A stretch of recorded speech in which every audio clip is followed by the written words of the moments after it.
All right, fellow TFFL owners, welcome to this week's TFFL Webcast. It's Wednesday, it's October 15th. We're looking ahead to Week 7 TFFL action. We're now heading into the back half of the TFFL season, really right at the midpoint here on Wednesday night. I'm Stick, managing editor of TFFL Media, owner, leader of the Aliens. Joined as always tonight by our commissioner and skipper of the Sponge Fishermen, Chief. Yar, Stick. Hope you're doing well, Chief. Hang in there. We got Berto, the owner of Jack's Giant Killers, our defending champions. Welcome back, Berto. Hey, Stick. Hank, no longer undefeated, the czar and CEO of the K-Wheels. Yep.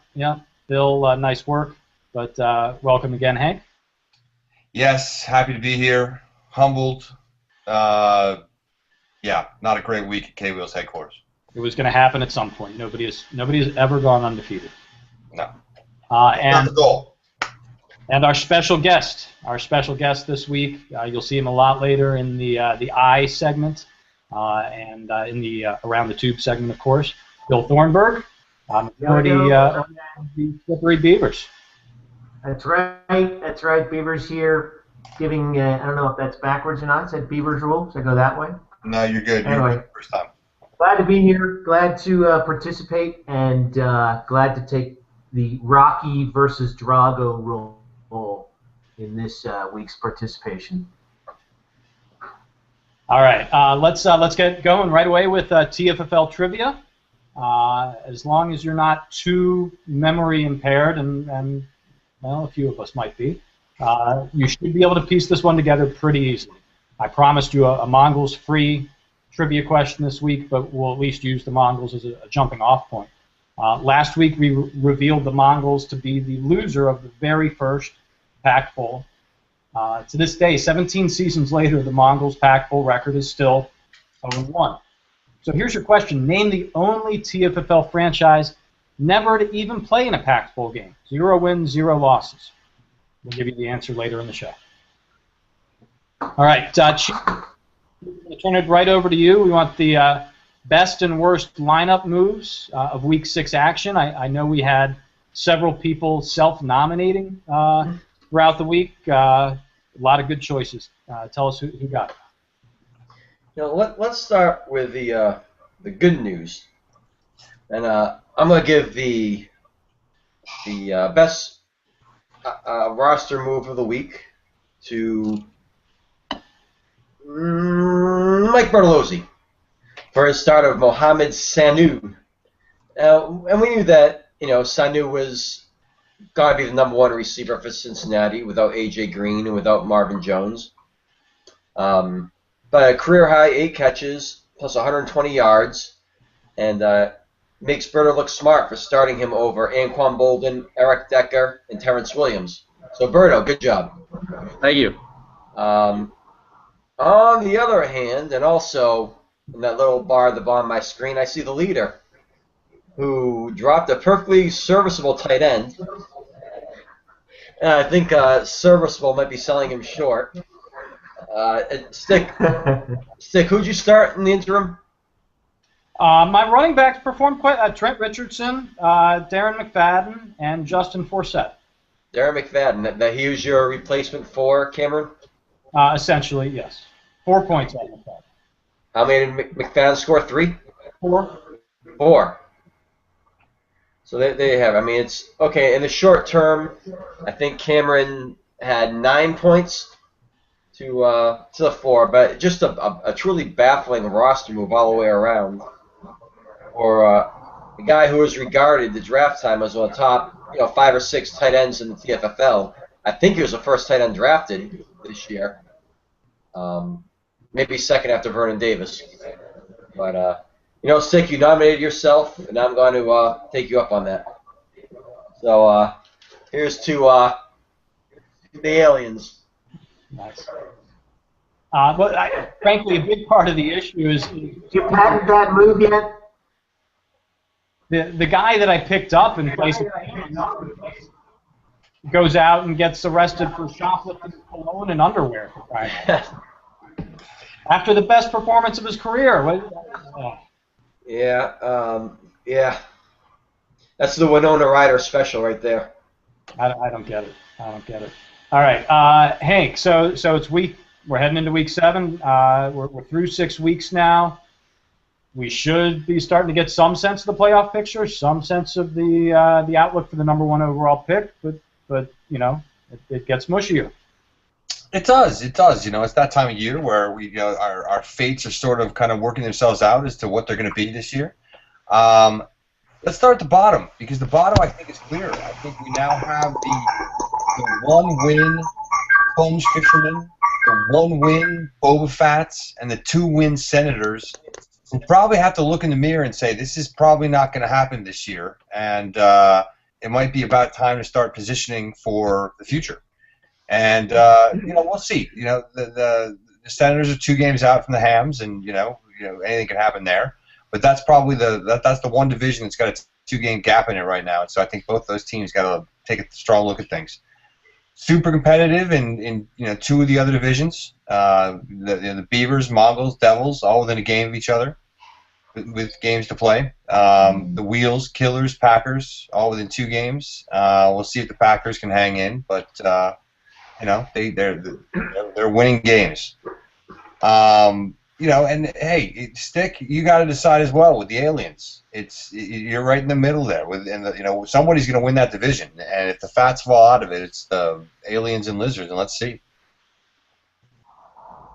And I always ask this: the number 1 overall pick, if we ended the season today, would still be the Boba Fats. Oh, now I think it was the Senators. No, the Senators won, so it's not going to be the Boba Fats. Yep. So the Fats are going to be 1, Sponge 2 right now, but we'll see. Chief, have you played the Fats?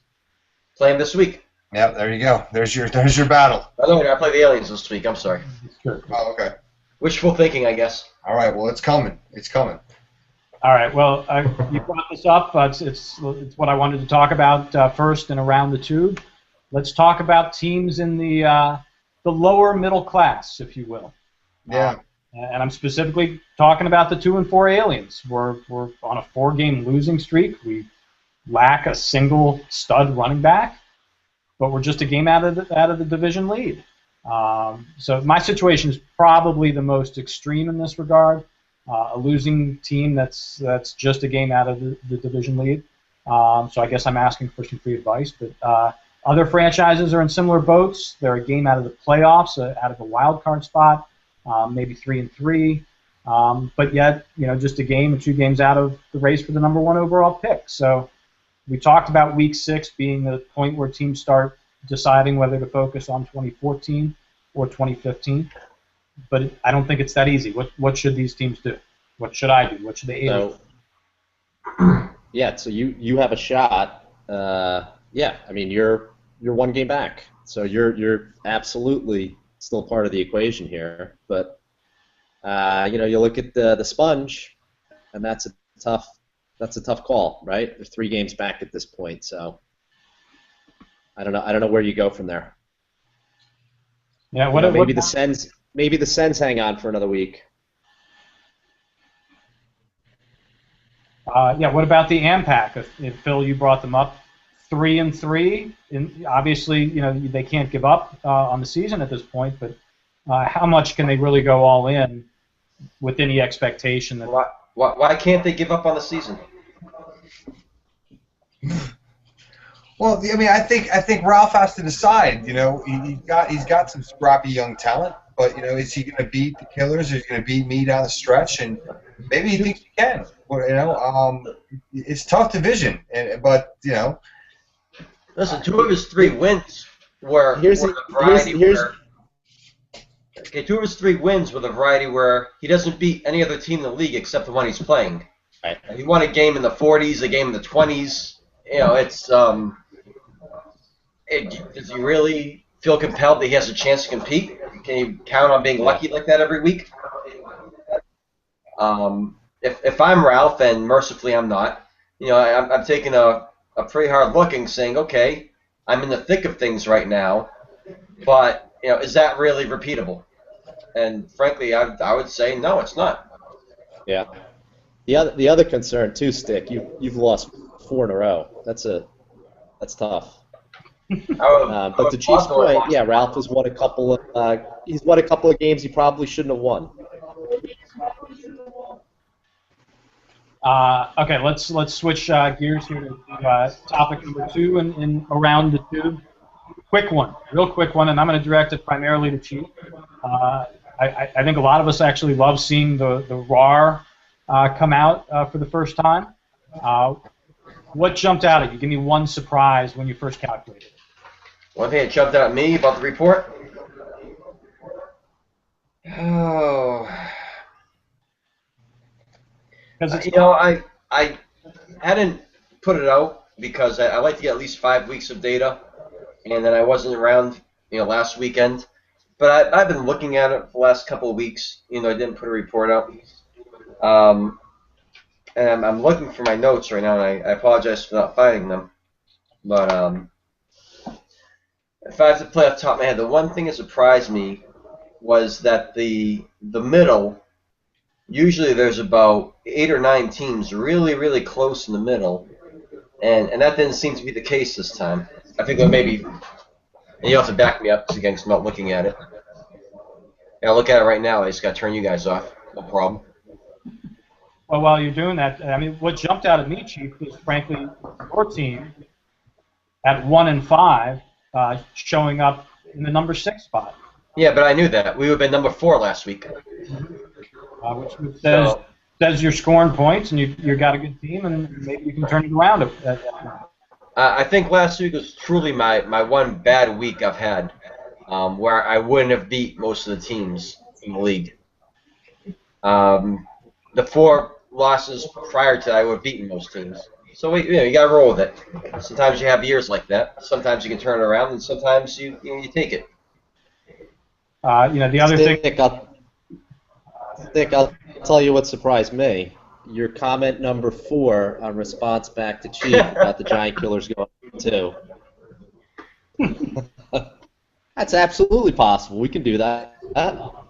And like I said, that will earn you a special beatdown in Week 12. All right, good. It's timely that we have Bill on the show here, because the other thing that jumped out at me looking at the RAR was the Beavers. The Beavers basically now make up, a trio of top teams in the TFFL in terms of what they're scoring right now. We have all 3 of them on the panel here, and Bill's the 3rd one. I don't think a lot of people would have thought of that until they saw the RAR. Well, we're obviously pretty, it's weighted towards that 116 that was put up, but we have been putting up some regular good numbers. I think we thought that we would be, in the higher side of scoring. I'm a little surprised at the results, especially from last week, but this week was a good one to back it up. So, second year of a 2-year redevelopment plan, and things are going okay. With all your draft picks next year, I think the Beavers are a very envious spot. Enviable? Well, that's the thing, and we've been trying to make sure that, just much like the Sixers, that we have it. And so we're not necessarily in the New Orleans Noel and tanking again for season after season, but obviously our strategic moves over the last couple of years have paid off so far. Hey, Bill, let me jump in and ask you this. This has come up in a couple of webcasts so far. What are the chances that the Beavers abandon their long-range plan and trade one of those high picks next year as we head down the stretch? Well, having 3 first picks next year, that really helps. And I think we also have some quality keeper-type personnel that somebody might want for a long term. But until the situation arises where we need something to replace somebody in our lineup, and right now we don't, I'm not going to abandon a strategy that's worked for a good tactic. I think those assets could help us for the long term if we keep them around for next year. So it'd have to be something that really was impressive for us to move one of those. Second round picks, maybe. Some of our players, maybe. But I think those picks are pretty much locked in. Hey, Bill, let me cut you off. I don't want to steal any of the eyes thunder down the line. Okay, next topic for Around the Tube. We've been talking a lot about trades that are going to start happening over the next few weeks. So I want you to think real carefully about this for a second.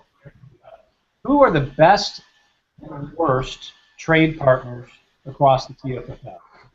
When it's time for you to go get that kicker that you need, or when it's time for a blockbuster deal, who are you dreading having to deal with, and who's the first person you go look at their roster and try to make a trade with? The first person I call without fail is the Aliens. Without fail. So I got a quick answer, and it's usually right in the ballpark of what I would call fair. I've never had a drawn-out haggling session with the Aliens. I think at most was A, no, how about B? Okay, we'll meet at C, done. And sometimes it doesn't get past A. So Aliens definitely get my vote for the best trading partner. When I need a possible future Hall of Fame wide receiver who's like 6'4", about 230, runs like a deer, and I only have a 7th round pick, I basically call Berto and see what he's got. That one hurts. That hurts. All right, that crosses one of the questions off of the eye. We won't get into that. I'll give Kramer a little credit, just in the sense that he's always willing to discuss it. I'm not saying that his offers are valid or within reason, but at least it's a sounding board to figure out where reason may lie for some deals with other folks. So I'll give Kramer a little credit for being at least a good trade strategist. Really? His offers are shitty. His offers are crap half the time, more than half. But like I said, he's a sounding board. It gives you a space. It's target practice. He gives you a range. Okay. I think I made my first trade with the Packers last year, the Romo and Decker deal, and that was about as smooth and least complicated deal I've made. I think that's the first one. I can't remember another one with Packers, but it was relatively painless, I have to say. But I have to disagree on Kramer. We can be golfing for 4 hours on a Sunday, and it's just we'll talk in circles for 4 hours about the same thing. Here's a Kramer strategy. I have to disagree on that. Here's a Kramer strategy. I'm going to offer you a 9th pick with LaShawn McCoy. Then you can counter with 17 first-round picks, and 7 months from now we'll meet in the middle. We'll have a fair deal. Yeah. But still, I do like his enthusiasm, especially during the off season. 90% of trade offers I get are from Kramer, and there's some value to that. I would say the worst would be the Mongols, just because I can go weeks without getting a response. I'll give you another. So my trades with Stick are usually a long, drawn-out, weeks or sometimes months in the frying pan. So I think the Brandon Jacobs, Darren McFadden, everything else that went along with that trade was probably what do you think, Stick? A month process to get that done? Yeah, but it's not that they're long and drawn out. It's we plant the seed. Right. It's discussion. It's not a frustrating, to stick to Chief's point, a 9th for LaShawn McCoy. It's an evolving discussion over a long period of time, which is fine. That's the way we operate. We plant the seed. Nature grows the seed. You talk parameters. That team wins 2 or loses 3, and then all of a sudden you have some spark to make the deal. All right, let's move on to. We've already heard a little bit from the Beavers. I know Berto's got a good long list of questions. Probably scratched a couple off already, but yes. Berto, take over with the eye. Good. So I think I've conquered my technical challenges. By the way, I'm doing this on the iPad now, much better. First of all, Bill, welcome. So good to have you today. So before we get into... Glad to be here. Excellent. So before we get into some specific Beaver talk, let's discuss your newly appointed position as rules chairman. What's your agenda? What are some of the things you have in mind? No, and I appreciate the chance to talk about that. I want to use our polling system on the website in order to narrow down the options so we have 2 or 3 things instead of an all or nothing or yes or no. So, well, I'm going to try to do 3 or 4 polling questions. I've already done one this year to see if we can narrow down the options, make sure that at least we're getting acceptable things that people will vote on. And the option is always to not vote on it. I know we have a very strong contingent that likes the league exactly the way it is. But if we can move forward and then, adapt as we want or, wither on the vine. So that's mostly it, is try to make the questions and things that we use in the rules process more palatable instead of going off into some wild tangents and things like that. Already have them planted in someone's mind so they can. Yeah, and I saw the one you had put up about the defensive scoring, so that's good stuff. I think that's a good way to do it. Yeah, and I actually have another one planned for this week. So. Okay, very good. All right, so let's dive into some Beaver talk. So you've been a historically bad franchise. I think we can say that. Second worst overall winning percentage of active franchises, so not including the Fever and the Hogs, at .465. So we're the Saints.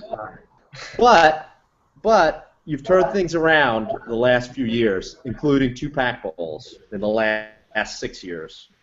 What's the key to the turnaround? Well, as my trade for J.R. Redmond, first-round pick for J.R. Redmond, will attest to, our first attempts, Greg is an integral part of our system here. I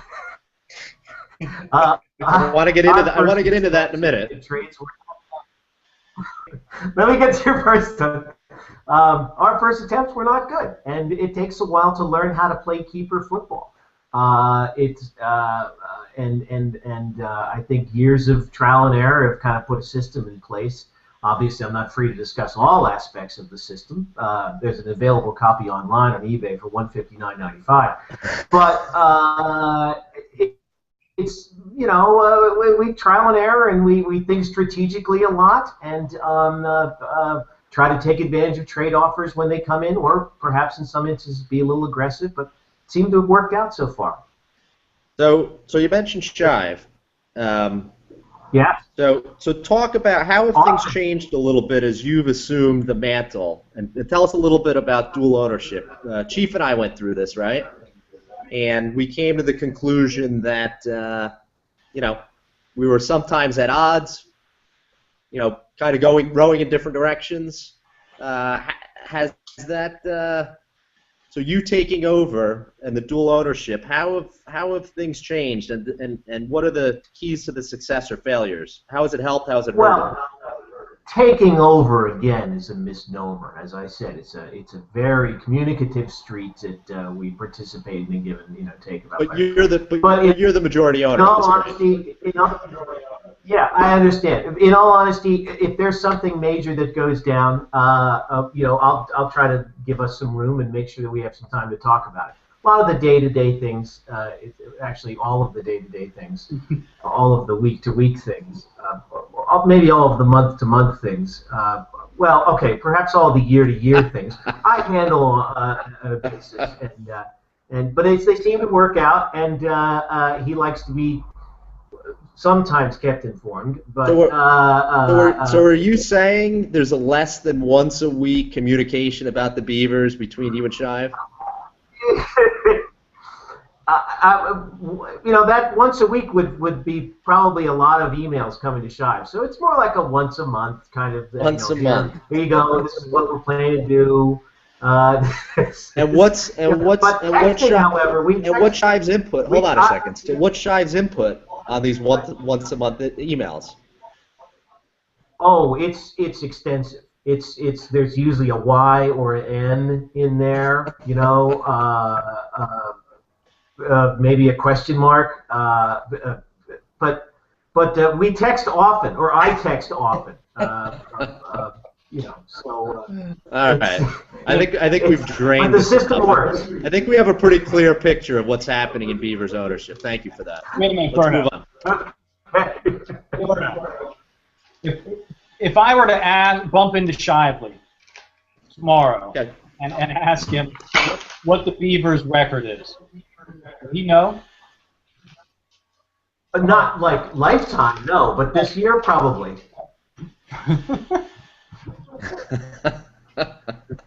If you asked him to fill out a roster, if he has to fill a roster, maybe. All right, fair enough. Let's stop beating up And I'm saying that boldly because I know he won't watch this. The chances that Shively has watched 1 minute of TFFL webcast. Hi, Shive. Zero. All right, call out to Shive. Let's see if he responds on that. All right. Post in the comments, Shively. For the record, Thornburg, could you kick Shive's ass? No.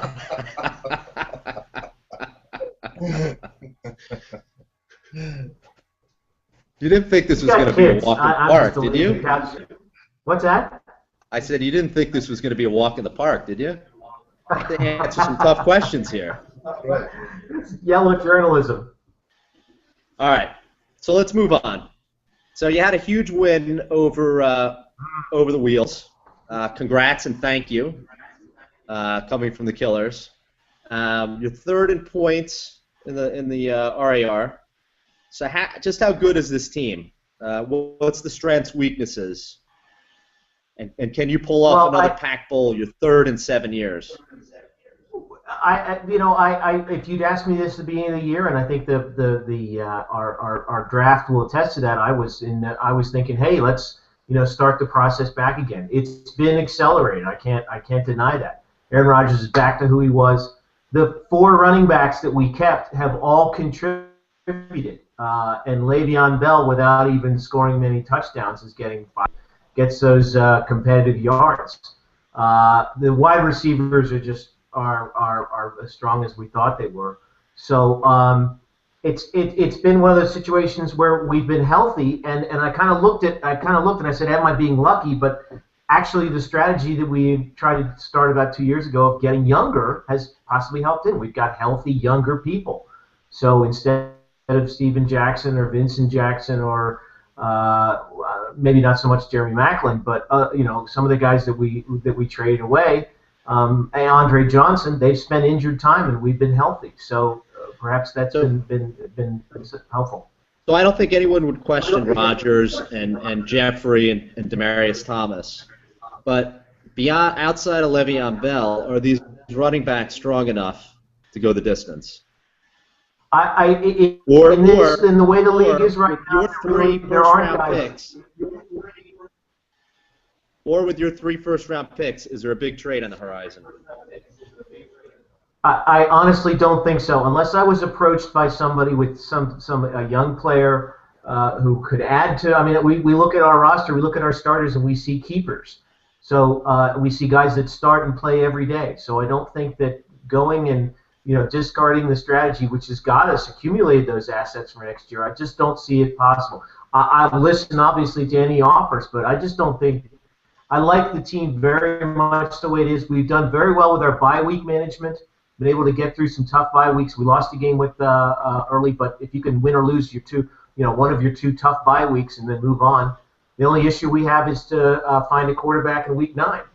So we'll be aggressively seeing what's going to happen, between week 8 and week 9. Okay. And just for the record, those 3 first-round draft picks next year they look great on paper, but maybe it's not as great as you think. No, they're not. Because one of those is your own, one is the Wheels, and one is a Killers. So yeah. It's not quite as we talk about Tier 1A, Round 1A. I agree. I agree, Yeah. but those assets can be moved, and those assets, when it comes time to be drafting. Okay, very good. All right, last question, and then I'm going to turn it over to the panel here. So, what's the, I think you touched on it a little bit, but expound on your overall philosophy with the Beavers now that you're the clear majority owner. What are some of the key points in your philosophy in running the Beavers? I think you got into it a little bit, getting younger, accumulating draft picks. What else?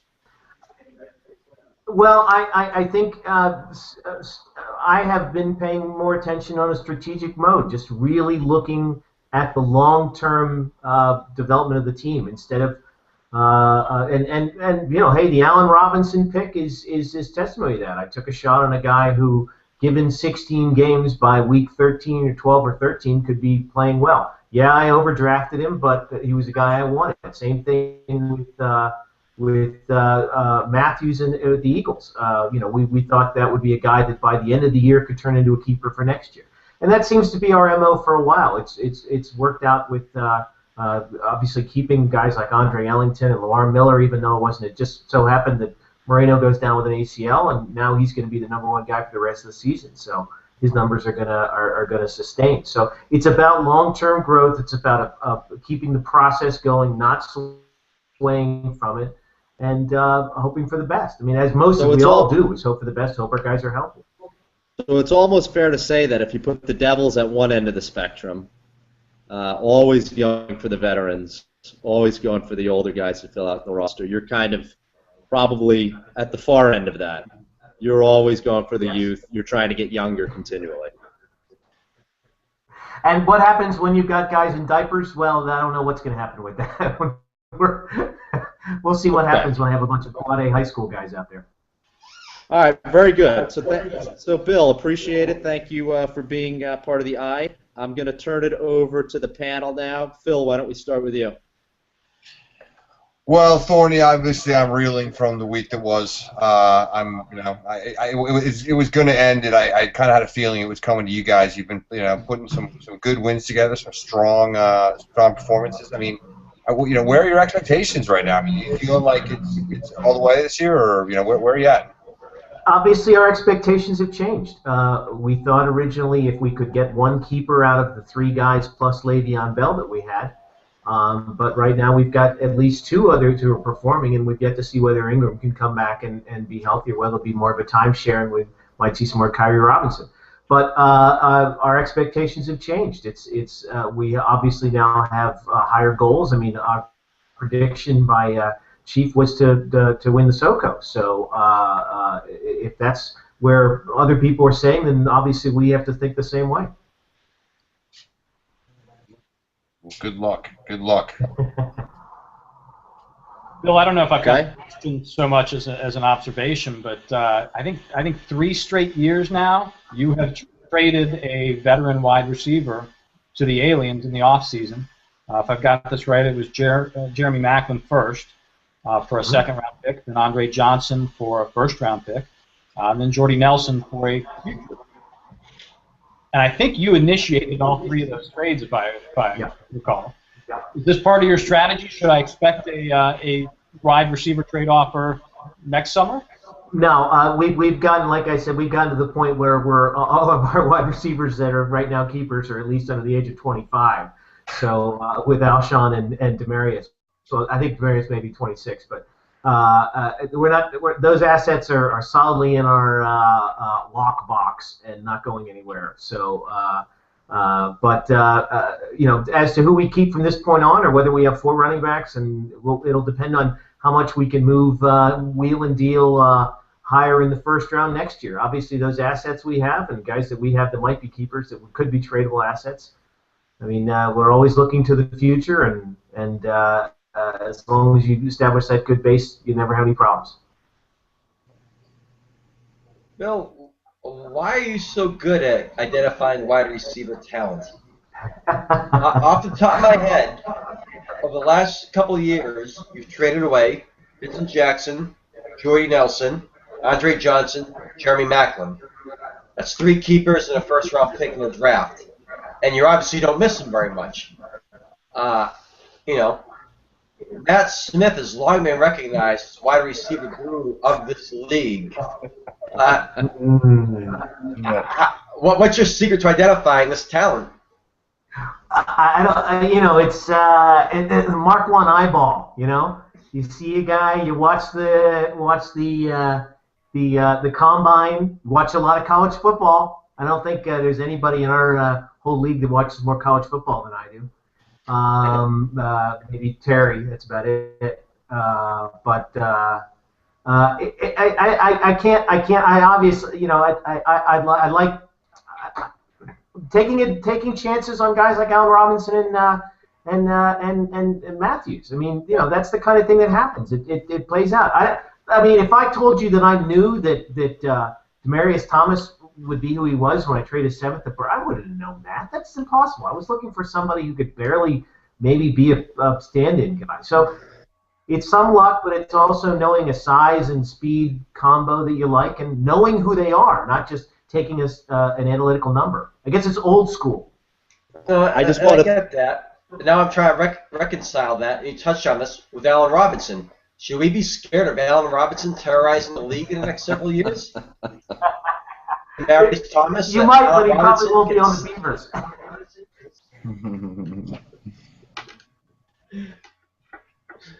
Oh, thanks, He's Bill. not going to get any starting time. Okay. All right. Very good. Any other questions, guys? All right. Stick, I'll turn it back to you. And I think we already know who our guest is going to be next week. Yes. Ralph. Sorry about the scheduling snafu, Ralph, if you're listening. My apologies. My bad. Ralph is very eager to join us, and I think we're very eager to have him on. We'll see him next Wednesday. Okay, Chief, take it away for the Week 7 schedule. Let's start looking ahead now. Week 7 schedule. Already? Game of the week. Wow. Okay, Week 7. I have these up here. We have the non-games of the week.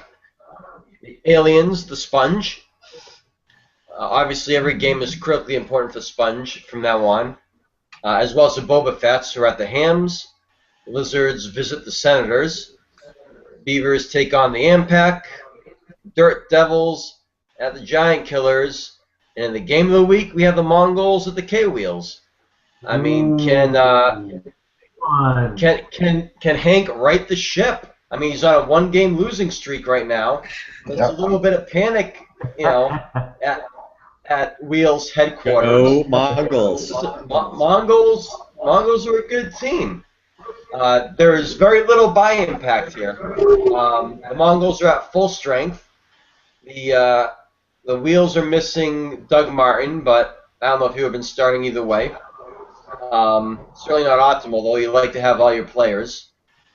So it'll be interesting. We'll see what happens this one. Hank, how do you feel about the game? Obviously, it's another test. It's a tough one. The Mongols have been hot. I'm coming off a loss to the Beavers, so I know the league loves to see me stumble these days. So this is a good tilt. Hey, in fairness to the league, we used to die to see you win. Yeah, that's true. That's true. It's been a long time. But look, I want to put up big numbers, and I got Jamal Charles back and Peyton Manning ready to go, and DeMarco Murray's he's rattled off 6 straight 100-yard games. That's no joke. So I'm confident my guys, and even if Calvin Benjamin doesn't play, we'll do something else. I forgot to mention that. Absolutely, Berto, what do you think? Unfortunately, I still like the Wheels in this one. So maybe the Mongols are going to be up, 10 or 15 points come Sunday night, and then Peyton's probably going to bring it home for Phil, and he'll win by 10. Thorny, what do you got? I probably have to go that way. I still, in all honesty, the whole Mongols three-headed quarterback thing just kind of, which one do you go with? Of course, they only have the two now, but still, it's I'd like to see them settle in on something so they can consistent scoring. But it'll be a good one. I love games that end on Friday night or on Monday night. Excuse me. It's just that's just great because it makes you really get involved with Monday Night Football. Stick. This one could be a little closer than you think. I'm looking at the K-Wheels receivers. We got a couple of tough road matchups. We have Kelvin Benjamin, who may not play with his concussion. I like, oddly enough, Justin Tucker against Atlanta. He's been kicking well. I think if Jay Cutler shows up against Miami, I think the Mongols are going to make this really close. I'll call the Eagles by 2. That's nerve-wracking. We'll see. We'll see. Hey, I'll take any win. Let's go. This is a tough week. There's no doubt.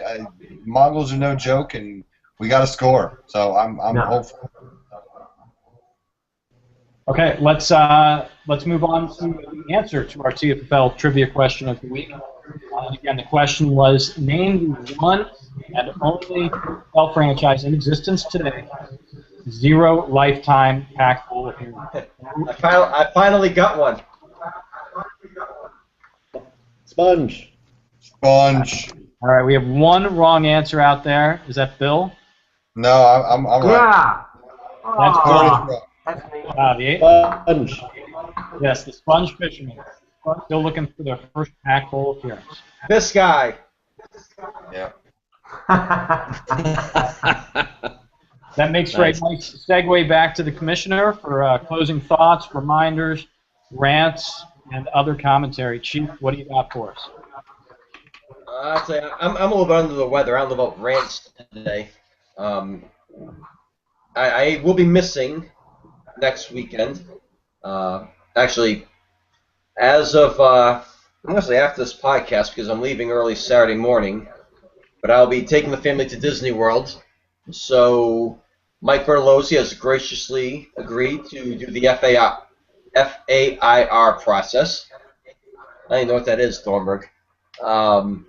And between the two of them, It's my good luck. Hank and Stick will take care of the next 2 commission reports. I'm sure they'll have something very creative, perhaps original for you. But I can say with a fair degree of certainty is there will be commission reports this time. And then listen, the buck stops here. Okay, I apologize for not having a commission report out last week. So next week's webcast will be very interesting. I'll definitely watch it a few times from Florida. And you know what happened to me this week? It was pretty funny.